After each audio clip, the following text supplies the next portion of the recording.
안전한 농업, 안전한 농촌. 농업인들의 건강과 안전을 책임지는 여러분, 안전농업하세요 하시나요?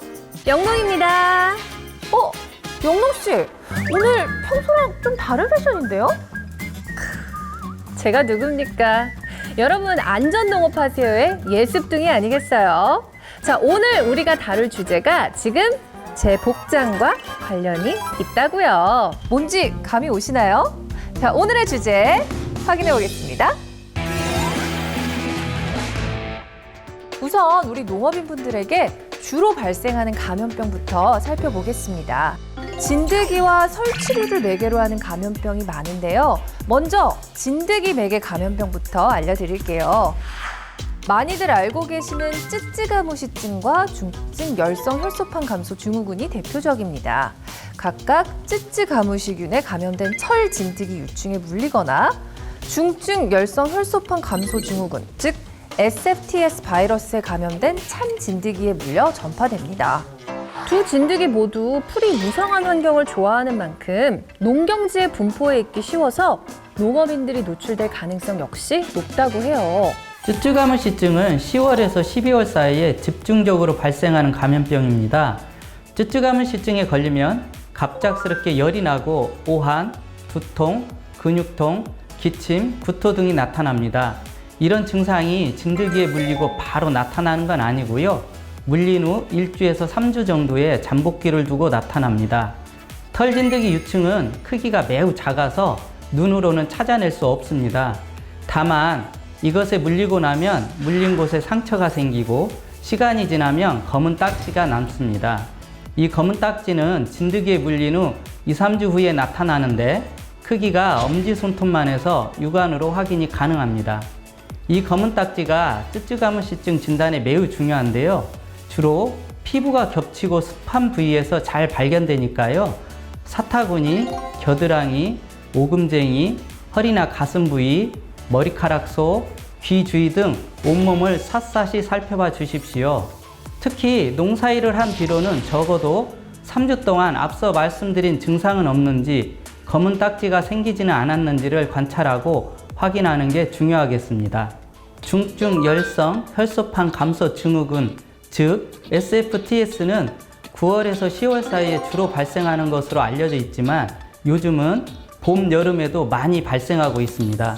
따라서 풀이 자라있는 기간, 즉 겨울을 제외한 모든 계절에 항상 조심하셔야 합니다. 잠복기는 4일에서 15일이고 초기에는 고열을 비롯해 오심, 구토, 설사, 식욕부진 등의 소화기 증상이 주로 나타납니다. 참 진드기는 크기가 2cm 정도인데다 흡혈 기간도 일주일 내외로 길기 때문에 몸에 진드기가 붙어 있는지를 찾아내서 제거하는 것으로 감염 확률을 낮출 수 있습니다. 내가 진드기에 물린 게 맞는지, 내가 감염 증상을 보이는 것인지 이제 어느 정도 알아차리실 수 있겠죠? 자, 그렇다면 진드기 매개 감염병을 예방하기 위해서 우리 농업인들이 할 수 있는 일은 무엇일까요? 진드기 매개 감염병의 가장 확실한 예방법은 진드기와의 접촉을 차단해서 물리지 않는 것입니다. 그러려면 농작업을 할 때 피부 노출을 최소화한 복장을 갖추는 게 중요한데요. 모자, 목수건, 긴팔과 긴바지, 토시, 장갑, 양말, 장화 등을 착용해 주시고요. 이때 소매는 토시로 단단히 여미고 바지는 양말 안으로 집어넣어서 착용하는 게 좋습니다. 농작업 전에 진드기 기피제를 충분히 뿌리는 것도 중요한데요. 제품의 효과 지속 시간을 확인하고 그 시간 간격에 맞춰 뿌려 주십시오. 농작업 중 휴식 시간에는 맨바닥에 앉기보다 돗자리를 사용하는 게 좋습니다. 또 농작업 후에는 다른 세탁물과 분리해 작업복만을 단독 세탁하고 전신 샤워나 목욕을 해야 하고요. 몸을 씻을 때 진드기에 물린 상처나 검은 딱지가 없는지도 꼼꼼하게 살펴봐 주십시오. 한 가지 더! 피부를 물고 있는 진드기를 발견했을 땐 어떻게 해야 할까요? 진드기의 주둥이는 톱니나 낚싯바늘 모양이어서 웬만해서는 제대로 제거하기가 어렵습니다. 따라서 가까운 의료기관을 방문해 제거하는 것이 가장 확실하고 안전한 방법이라는 것 기억해 주세요. 자, 농촌에서 자주 발생하는 감염병 두 번째, 바로 설치류 매개 감염병인데요. 신증후군 출혈열과 렙토스피라증이 대표적입니다. 두 질환 모두 쥐 같은 설치류에 의해 주로 매게 되는데 신증후군 출혈열은 등줄쥐, 렙토스피라증은 들쥐에 의해 주로 매게 됩니다. 감염 경로도 중요하겠죠? 신증후군 출혈열은 감염 경로가 다양합니다. 바이러스에 감염된 설치류의 타액이나 소변, 분변으로 바이러스가 배출되면 공기 중에서 건조돼서 먼지처럼 호흡기를 통해 전파되기도 하고요. 상처난 피부, 눈, 코 등으로 감염될 수도 있어요. 또 감염된 동물에 물려서 전파될 수도 있습니다. 렙토스피라증은요, 직접적으로는 렙토스피라균에 감염된 동물의 소변을 삼키거나 그것이 상처난 피부에 닿았을 때, 또 감염 동물의 소변에 오염된 물이나 토양을 통해서도 간접적으로 감염될 수 있습니다. 신증후군 출혈열은 1년 내내 발생하지만 특히 가을철 수확기에 집중적으로 발생하고 있습니다. 잠복기가 5일에서 42일이고요. 발열, 출혈, 소견, 심부전이 주요한 3대 증상으로 고열, 오한, 두통, 요통, 근육통, 안면 홍조, 결막 충혈, 겨드랑이와 입천장의 점상 출혈, 그리고 양쪽 옆구리 압통 등이 관찰되기도 합니다. 신증후군 출혈열을 예방하기 위해서는 등, 줄지 등에 배설물이 있을 수 있는 풀숲과의 접촉을 피하는 게 가장 중요합니다. 그러니까 풀밭에 눕거나 풀숲 위에 옷을 벗어놓는 행동은 하지 말아야겠죠. 또 호흡기로도 전파되기 때문에 농작 없이 마스크를 착용하는 것이 도움이 되고요. 주변 환경에 쥐가 서식하지 못하게 하는 것도 좋은 방법이 됩니다.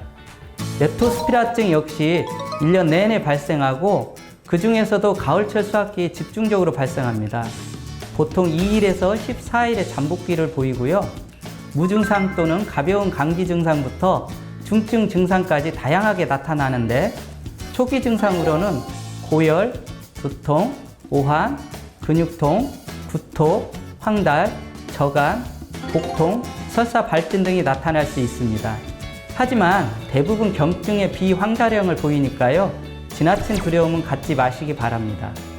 렙토스피라증은 피부 상처나 눈과 코의 점막을 통해서 감염되는 경우가 대부분이므로 벼세우기, 벼베기 등의 추수 작업을 할 때 피부 노출이 없는 작업복과 장화, 마스크를 반드시 착용해야 합니다. 자, 오늘 알아본 감염성 질환 모두 가을에 찾아오는 불청객인데요. 다행인 건 우리가 조금만 주의를 기울이면 어느 정도 막을 수 있다는 겁니다. 가을은 농촌이 수확 작업으로 아주 바쁜 시기입니다. 하지만 오늘 알려드린 감염성 질환의 주의사항과 예방법을 꼭 지켜서 건강한 수확철 보내시길 바랍니다. 그럼 영동 씨와 저는 다음 이 시간에도 농업인분들에게 도움이 되는 정보를 들고 찾아오겠습니다. 그때까지 안전농업! 안녕!